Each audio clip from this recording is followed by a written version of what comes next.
बच्चाले खान मानेन भने के गर्नुहुन्छ? पछि लागेर जबरजस्ती गरेर वा मोबाइल देखाएर खुवाउने गर्नुहुन्छ? यस्तो गर्नुभन्दा पनि बच्चालाई भोक लागेको छ कि छैन, पानी तिर्खा लागेको छ कि छैन भन्ने कुरा बुझेर शान्त वातावरणमा खुवाउनु राम्रो हुन्छ। किनभने बच्चालाई खुवाउने भनेको चाहिँ पेट भर्ने मात्र कुरा होइन। बच्चाले आफै मुख खोलेर खान खोज्नु वा खानातर्फ हात बढाउनु भनेको चाहिँ बच्चालाई भोक लागेको सङ्केत हो। अब बच्चा मुख बटारिरहेको छ, उता फर्किरहेको छ, नाइनास्ती गरिरहेको छ भने बच्चालाई अहिले खान मन छैन अथवा उसको पेट भरिएको छ भनेर बुझ्नुपर्ने हुन्छ। अनि अर्को एकदमै महत्त्वपूर्ण कुरा भनेको बच्चालाई आफै खान दिनु भनेको चाहिँ उसको लागि एकदमै ठुलो सिकाइ हुन्छ।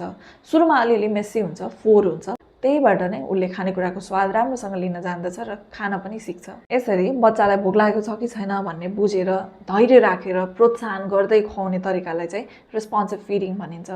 बच्चाले कहिले धेरै खान्छ, कहिले थोरै खान्छ, यो सामान्य हो। हामी ठुलै मान्छेलाई पनि त त्यस्तै हुन्छ। त्यसैले बच्चाको प्लेट खाली भयो कि भएन भन्दा पनि बच्चाले आफ्नो भोक र स्वाद चिनेर स्वस्थ तरिकाले खान सिकिरहेको छ कि छैन भन्ने कुरा चाहिँ आमा बुवाले धेरै ध्यान दिनुपर्ने हुन्छ। यो भिडियो सेयर गरेर हरेक आमा बुवालाई यो कुरा सम्झाइदिनु होला।